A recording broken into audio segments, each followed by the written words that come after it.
In this question, first of all, we need to understand whenever they talk about ratio of A to B is 3 is to 4, for an example, this doesn't mean that value of A is 3 and the value of B is 4. Instead, it means the value of A can be 3x and the value of B can be 4x. So which means, for example, if A is 12 and B is 16, still if I do A divided by B, I will get 3 by 4. But both have been got cancelled with some same factor. So that is what is the x.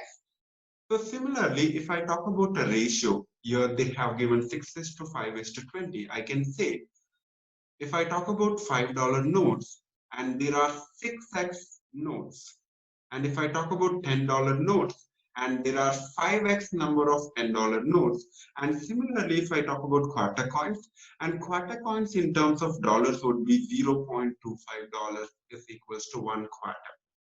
And if I talk about a quarter coins, there are 20x quarter coins.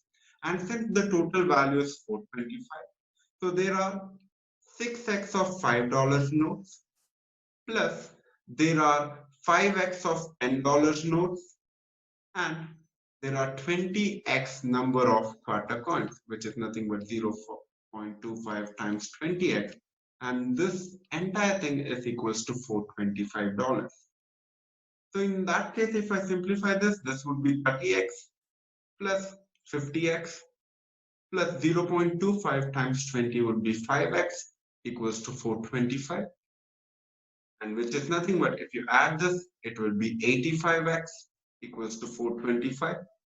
And since we need to find the value of x, so in that case, it would be 425 divided by 85, which will give me 5.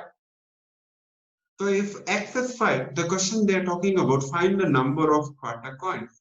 And we know that there are 20x quarter coins, not 20, but 20x. And since we got x as 5, so it should be 20 times 5, which means there will be 100 quarter coins, which is option A.